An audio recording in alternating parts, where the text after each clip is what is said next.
Hello and welcome to another AMAtv presented by Greg's Garage. Now, the International 6 Days Enduro is a legendary race, the oldest off-road race on the FIM calendar. It started in 1913, and barring a few war years with no racing, it's been going strong ever since. As for the US, well, we've never won it with the trophy team. The Silver Cup and the Women's Cup, yep, but not the big one. And certainly we haven't had the overall individual winner. That was until this year, and one former motocrosser from Kentucky, whose name is Ryan Sipes, will live forever in the record books as the first, and he joins us now.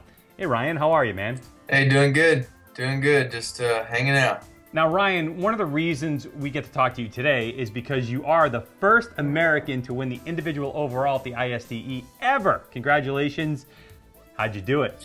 Well, thank you, first of all. I mean, I don't know. I went over there and I rode my dirt bike. I went over there and you know, I try not to put too much expectation on myself. Not that I, you know, couldn't handle it or whatever, but it's more like I just don't want to take away my focus of just doing my best. And so I went over there and I knew that my speed was similar to Taylor Robert and Caleb Russell, and I know they've been, you know, if not, you know, in the running for the win, they've been top three, they've been second and third overall. So I figured, you know, that's where I had hoped to be. And then first two tests of the week I won, and I'm kind of like, okay. But at that point still, you know, it was just like, well, it's just two tests.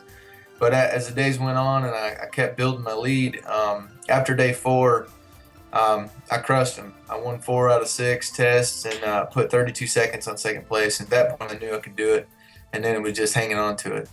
Now, as for the U.S. trophy team, disaster this year, injuries, mechanicals, did that put extra pressure on you to get this overall? Yeah, a little bit, just because, you know, obviously everybody's disappointed in how the trophy team, you know, Caleb going down with injury and Thad going out with a bike issue. And then it was, you know, everybody said, well, you know, we still got you, you know, you can still win it. So it's like, no pressure, like, oh, thanks. But no, it was cool. Everybody rallied around me. Like, Thad was out with the bike issue, so he went and he would go scout the test, you know, before I got there and tell me, hey, this line has developed this way, or, you know, watch out for this mud hole or whatever it was. And then Taylor Robert also, he was running on the front row with me the last 2 days, or day 4 and 5. And so for him to be out there and we rode together, and he's done a million of them, you know, so that experience, you know, kind of helped me. And then, you know, he would go out on the test first sometimes to make a line or dry it up, you know, a little bit. So it was awesome. It was a lot of fun to ride with him. I would go way back with him, and so that was fun. Both of us riding on the front row and just out front all day, and you know, some strategy between us, you know, to try to figure this thing out, and we got it done. Now, you're a couple years into doing this ISDE. What do you think it's going to take for the U.S. to finally get a win? Honestly, just a little luck. We're fast enough, that's for sure, and we're strong enough mentally. I mean, everybody's got the same goal. We want to win, and we know we can. It's just, you know, Caleb getting hurt, like, that's kind of a freak deal. He's never been really hurt in his life, and then he goes up there and does that. You know, and then Thad, it's like a bike issue. Like, it's not that he rode the bike wrong or anything like that. It's just, you know, sometimes parts go bad, and it just happens. So I think a little luck, and everybody staying focused and staying positive, and we can do it for sure. Ryan, you grew up a motocross guy. Now you have a second career in off-road. GNCC, you're on the podium on a regular basis. ISDE overall winner. Was any of this on your radar as a young man? No, because I didn't really envision myself doing off-road.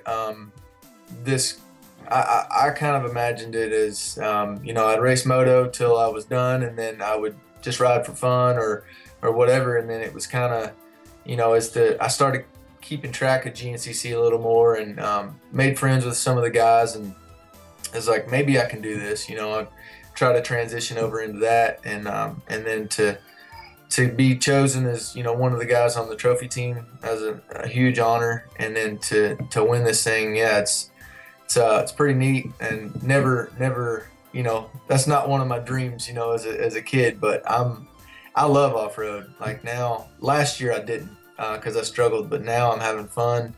It's coming. I can do it now. You know, I can compete and be competitive, and so to do that, like this is my new career. Like it's something brand new for me. It's a lot of fun, and just super happy to have been able to do that. I think, like you said, it's history, and that'll be something I'll remember forever. You know. Well, once again, congrats on your success, and we'll keep an eye on your GNCC results. Thank you. All right, and hey, if you're not a member of the AMA, you should join, like right now. You can do that by going to AmericanMotorcyclist.com, or you can make a phone call, 1-800-262-5646. We're here to protect your rights, riding, and racing. Thanks for watching, and we'll see you next time right here on AMAtv, presented by Greg's Garage.